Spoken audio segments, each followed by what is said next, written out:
The only thing that I regret is that I wish that maybe 4 or 5 years ago in Australia, I said to myself, I will go to Serbia. Meet Lazz. Born in Serbia, he moved to Australia at the age of 23 in search of a better life.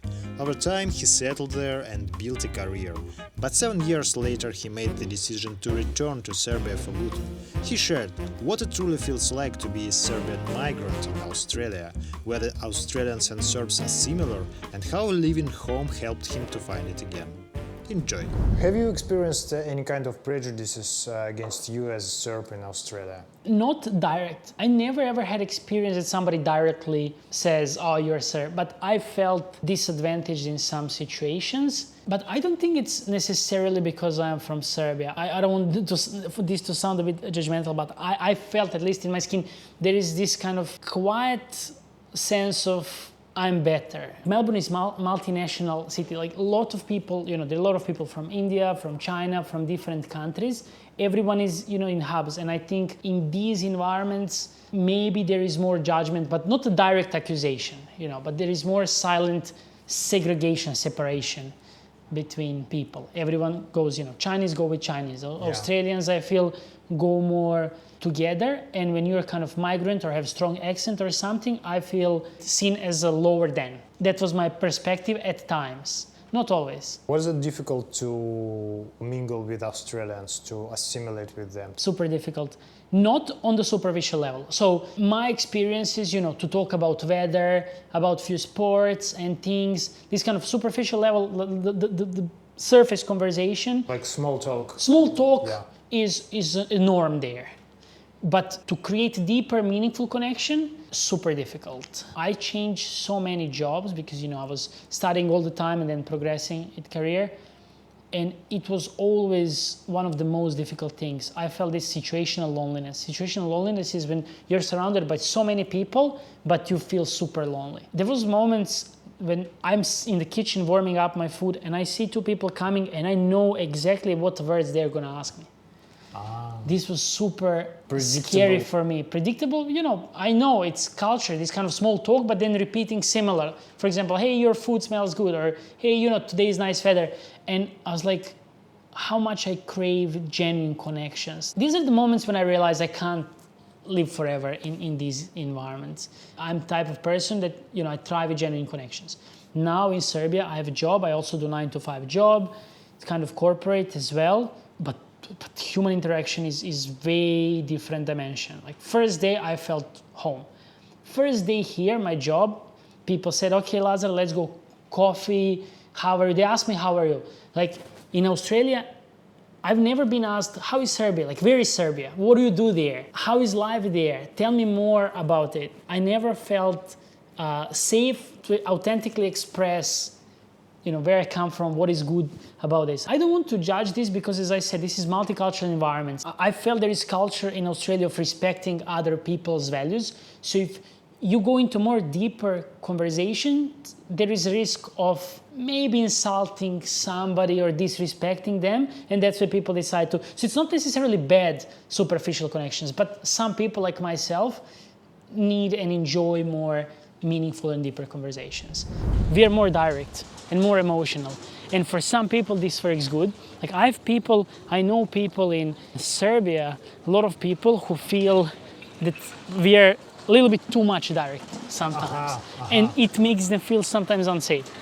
For me, I love this. I'm also a bit direct and straightforward and say what I think. And for me, this is good because it shows my authenticity. So I prefer when people are more direct to see the true authentic self of person I talk to. I enjoy so much seeing differences in people I talk to, because if everyone is superficial and we're trying to, wrap things in the foil to look nice, we always fail to open this foil and see what is actually inside. And the real gift is inside, not outside. So this is why I like this authentic, more direct connection. In Australia is more about respecting each other's, and this is good because less conflicts as well.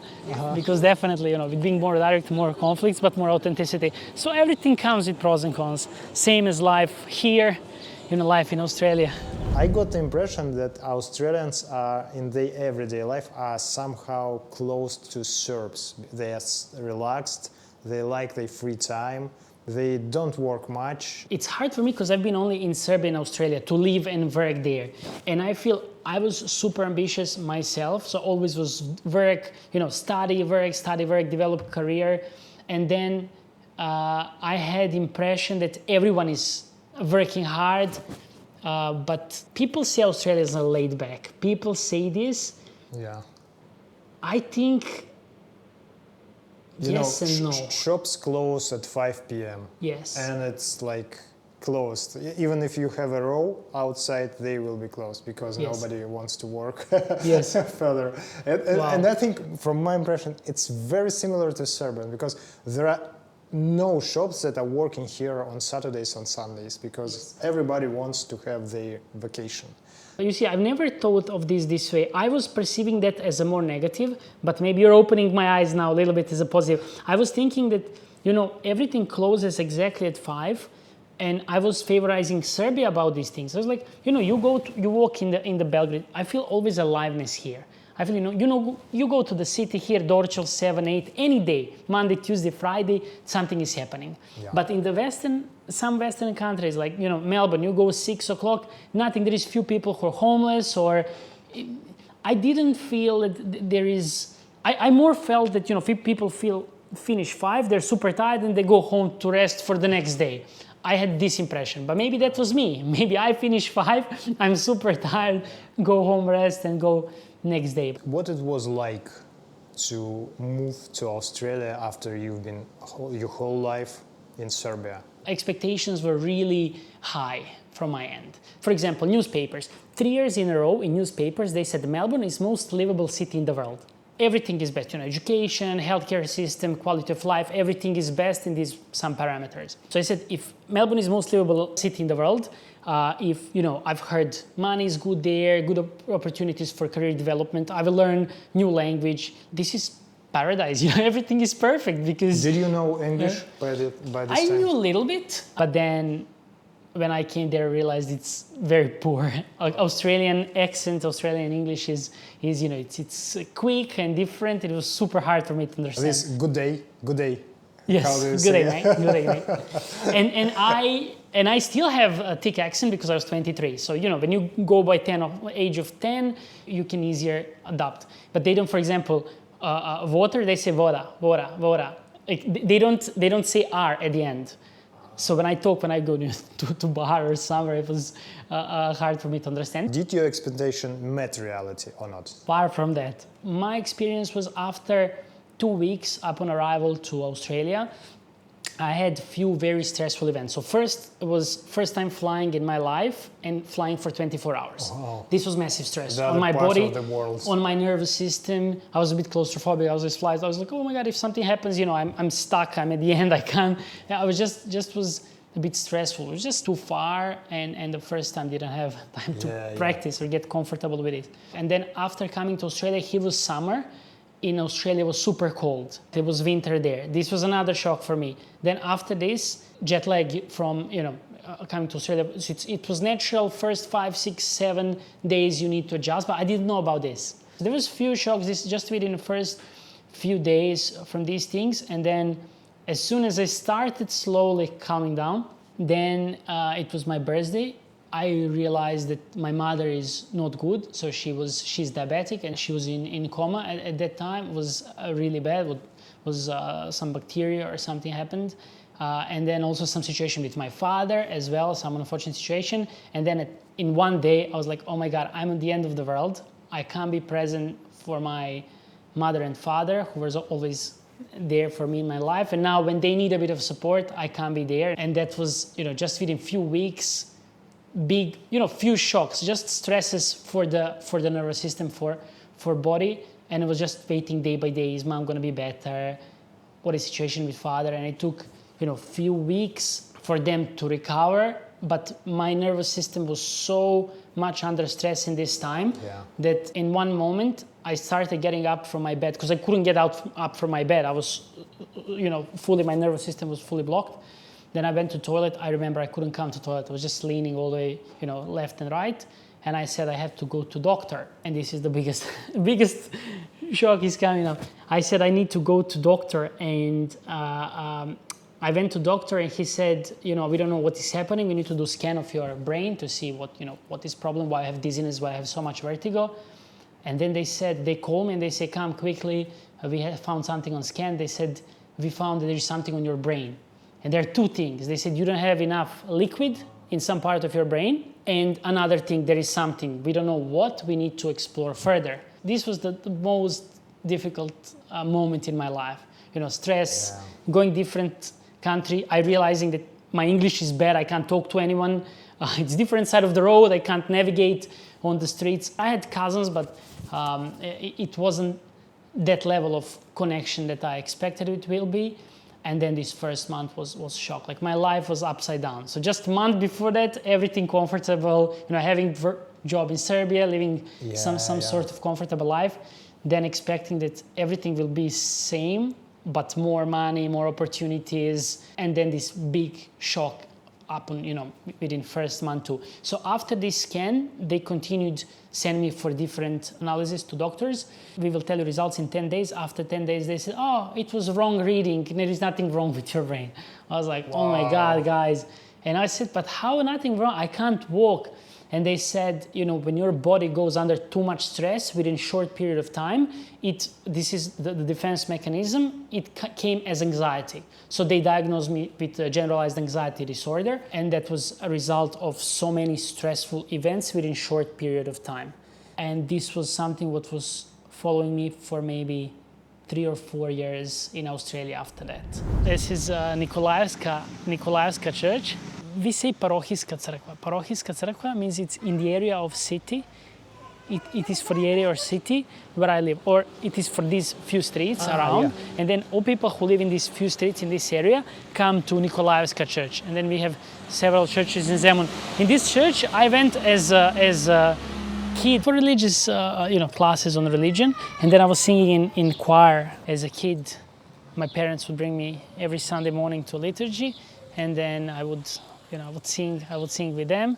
As I was going to musical school, they thought it's good to sing in church. And now, after coming to Serbia, I felt one of the things that reconnected me, that gave me more sense of belonging, is coming more frequently to church. So the moving to Australia was shocking for you? It was a big shock, this initial period. And I think the biggest shock because of high expectations.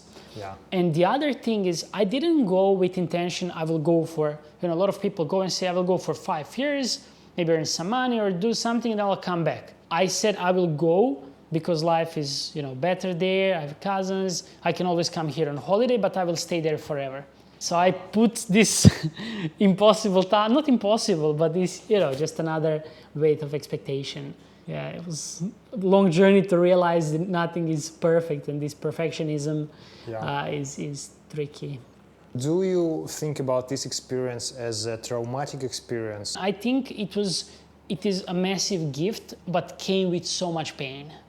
It was a lot of pain. And pain, the biggest one is, I feel that when we go through trauma, there is levels and degrees, there is micro traumas, bigger traumas, and it's, people should never compare. It's because everyone is having unique experience. But I think in order to heal well, we need to feel safe, to feel belonging. And to be honest, I never, for 7 years, how long I lived in Australia, never felt at home.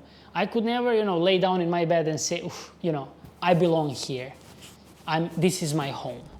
My girlfriend and myself, we have the kind of ritual for us. So every Sunday morning we come to church for liturgy. Then after this we go this street, we follow this street, go to the market, Zemunska pijaca. I don't know if you've been there. Yes. We go to the market, buy groceries for the week, try to find the kind of, but it's hard these days to choose what is most organic, but at least we hope we find the best ones. Buy food, then go for a coffee, sit for a coffee after, and then come back home. So this is our Sunday morning, some ritual that we enjoy so much, bring us more connection. We always find meet some people I know along the way when we go. Now it's probably sunny, so we won't see many people. And then she make jokes with me. She say, "You're mayor of Zemun, you know so many people." But it's small area, of course. Here we went to primary, high school here, neighbors and people from the area, and that's one of the things I like here, that people know each other and everyone is friendly, welcome, and safe. That is definitely one of the things I think that some countries from the West they have impression that Serbia is dangerous, and I feel it's much safer than some areas of Melbourne actually. Da li to je bilo teško da ne zaboraviš jezik u Australiji? Nije, imao sam nekoliko drugara koji su isto sličan period kao ja otišli tamo. Tako da sam vežbao i stalno sam bio na telefonu sa mojima, ne znam, sa drugarima odavde, sa porodicom. Tako da, ali šta je zanimljivo? Pošto sam ovde odrastao, išao sam u školu, radio sam prvi posao. Prvi, da kažemo, zvanični korporativni posao, to jest formalni biznis posao, je u Australiji, gde sam pisao na engleskom, e-mailove slao i pričao. Sada kada u Srbiji radim taj posao, jako mi je teško na srpskom da ga radim. Zašto? Zato što ne znaš te reči. Tako je, ne znam strukturu kada pričam sa klijentima, na primjer, ne znam, radim sa nekom drugom korporativnom firmom i kada odem na sastanak da prezentujem nešto, moj mozak na engleskom samo razmišlja.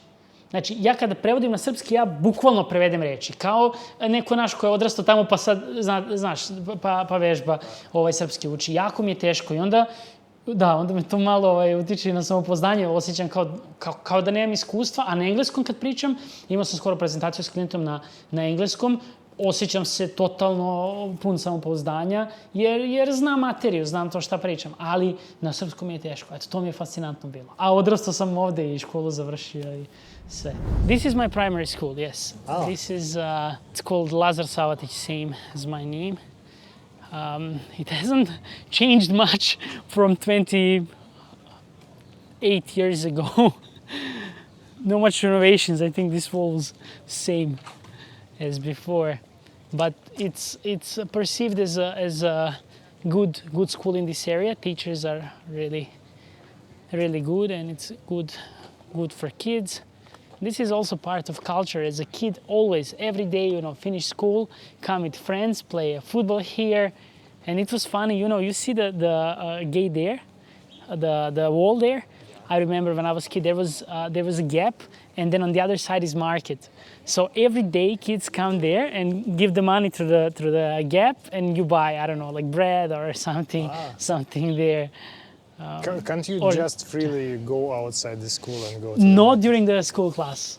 You can only buy what is available here, just for safety of kids. They lock the gate. Šta bih Australija mogla da nauči od Srbije? Prva stvar je, mislim da mi u Srbiji dosta vrednujemo naše korene, tradiciju i istoriju. Australija, svestan sam da su ljudi iz Engleske otišli tamo i da su napravili zemlju, ali opet, uprkos tome, oni se trude da neguju aboriđine, ali samo iz perspektive koja odgovara za podobnost sistema. U smislu, aboriđini imaju veću platu, imaju benefite, ali ne, da vide te vrednosti koje aboriđini su živeli, njihovu duhovnu stranu, kako su oni živeli, kako su bili konektovani sa prirodom, instrumente koje su svirali, da neguju njihovu tradiciju na način. Eto, to je nešto što mi radimo. Nažalost, i kod nas osjećam da se malo gubi, da imamo krizu, ali te neke stvari, religija, duhovnost, vrednost porodice, briga jedni o drugima, duboka konekcija između ljudi, to su sve neke stvari koje sam osjetio da duboko fale tamo. Znaš, Australija je mlada zemlja.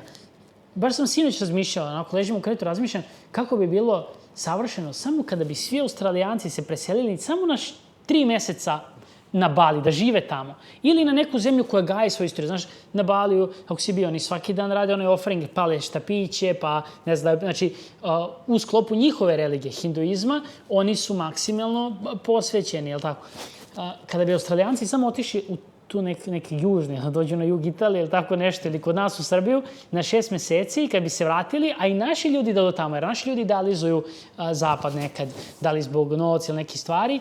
I ja mislim, kada bi ljudi videli da taj novac koji, naši ljudi, kada bi videli novac koji zaradiš tamo, da debelo ga platiš na razne načine, u smislu da je krvav rad da se to zaradi, da nije tek tako, i da je inflacija, i da je tamo skup život, i da nije kao, došao sam, napravio sam, nego da su muke zaraditi ako je neko uštedeo, i onda da se ljudi vrate ovde. Tako isto Australijanci, da vide šta je kvalitet života. Za mene Srbija je kvalitet života. Za mene Srbija je ta mogućnost da samo da osete kvalitet života, da osete, pa nije smak sveta da dobijem otkaz, nije smak sveta da kažem šefu neću to, da postaviš granicu, da kažeš do ovde ću ti odrađujem zadatke, ali odavde ovo utiče na moje mentalno zdravlje, neću više. Eto, to da se uglede malo na nas. Ne znam, da izađu iz kancelarije u 11 sati, ne mora čekati se tačno 12 u Australiji da je ručak. Ne, izađu u 11. Odi, pojedi nešto, ali naravno kad se vratiš radi, odradi posao, odradi šta se očekuje tebe. Ali daj sebi malo prostora, malo slobode, konektuj se s ljudima. Eto, to su neke stvari. Mislim, te neke vrednosti, porodica.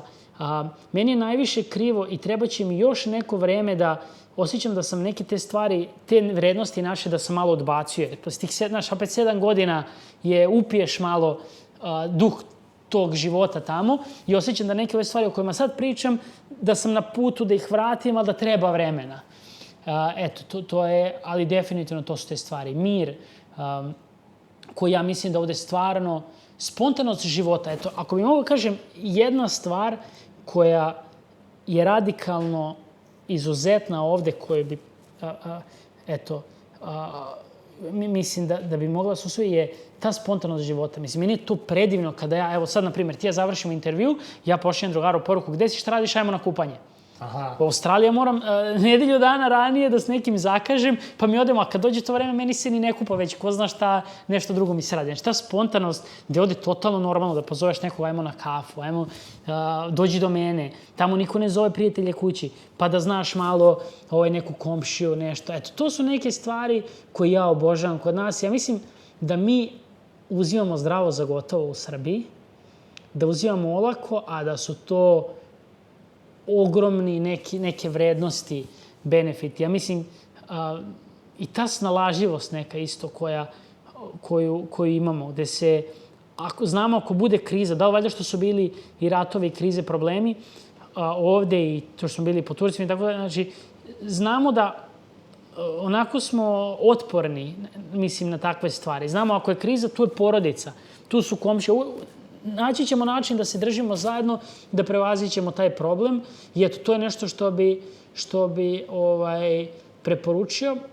Šta bih Srbije moglo da naučio od Australije? Baš mislim to treba probati, ali ne mora da bude Australija. Australija je dosta daleko. Ja mislim da je isto da li otišao u Melbourne ili Sydney, suštinski. Suštinski je slično da otišao u Melbourne i Sydney ili nisam bio u Frankfurtu, ali nebitno, ili negde odeš u London i tako dalje. Znači, mislim što se tiče samog života slične. Nije isto, ali je slično u tom smislu da je zapadni duh, kultura, način života, svakodnevno funkcionisanje, da se sve to zatvori pet i tako dalje. Znači, da treba čovjek da proba. Da li to bio plan da neko kaže idem 5 godina da zaradim neki novac ili idem da izgradim neku karijeru ili da svako treba da izađe malo iz zone komfora, da da sebi to neko iskustvo i da se vrati. I ja mislim da će ovde svako biti srećniji ili će se pronaći u toj nekoj zemlji ostati, što isto nije loše. Ja verujem ima dosta naših ljudi koji su se pronašli, kojima odgovara taj neki striktan sistem, red, rad, disciplina koje postoje u Australiji. Ljudi vrednuju to, imaju sigurnost neku i vole i ostali su tamo dugo i ja to poštujem isto. Naravno, njihov razgovor sa tobom je bio vratno dosta drugačiji od mog, jer imamo drugačije vrednosti, drugačije iskustva i tako dalje, ali imam dosta prijatelja u Australiji koji su srećni, žive, dođu na odmor, ali kažu ovde nikad ne bi mogli da žive. You grew up here in Zemun. How would you explain to me, a Russian who have been living in Serbia for 2.5 years, what does it mean, Munze Konza? Munze Konza means it is just, twisting the word Zemun Zakon. And I feel, in the past, and I'm not good about history, so I'm not going to go into that territory, but Zemun was separate from Belgrade, and there is always this feeling that people who live in Zemun, they don't cross the bridge so much, they don't go to city, and I think that's true. I think because we have everything here, and when people say Muze Konza, I think it's culture. There is a bit culture and then some sort of pride about being Zemunac or being from Zemun, but a healthy type pride. It's nothing bad. It is just just enjoying this moment.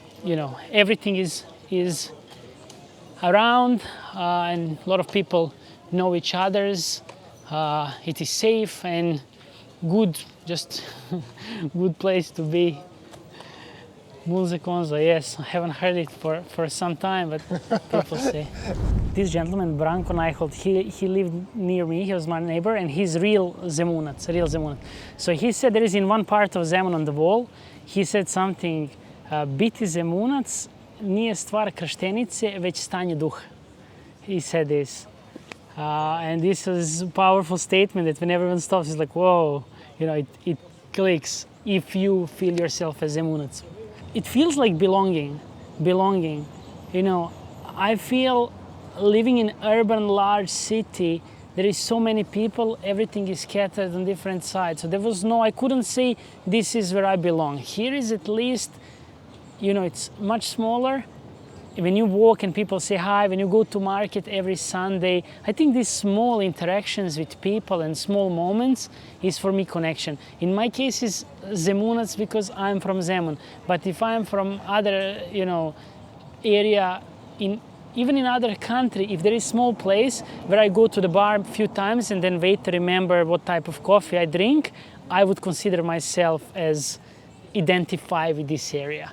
And that's what I do in Zemun.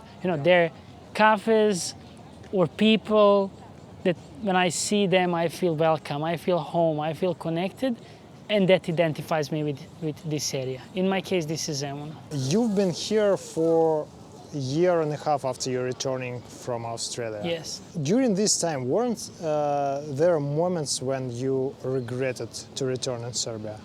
Or no? The only thing that I regret is that I wish that maybe 4 or 5 years ago in Australia, I said to myself, I will go to Serbia. It was opposite regret. When I was in Australia, I felt that even 3 or 4 years ago, I was pressuring myself that I must stay there. I must stay because, initially when I go, I said I'll stay forever. It's end of the world if I go. And this is the only thing I would change. In Australia, I would say to myself, it's fine to go back.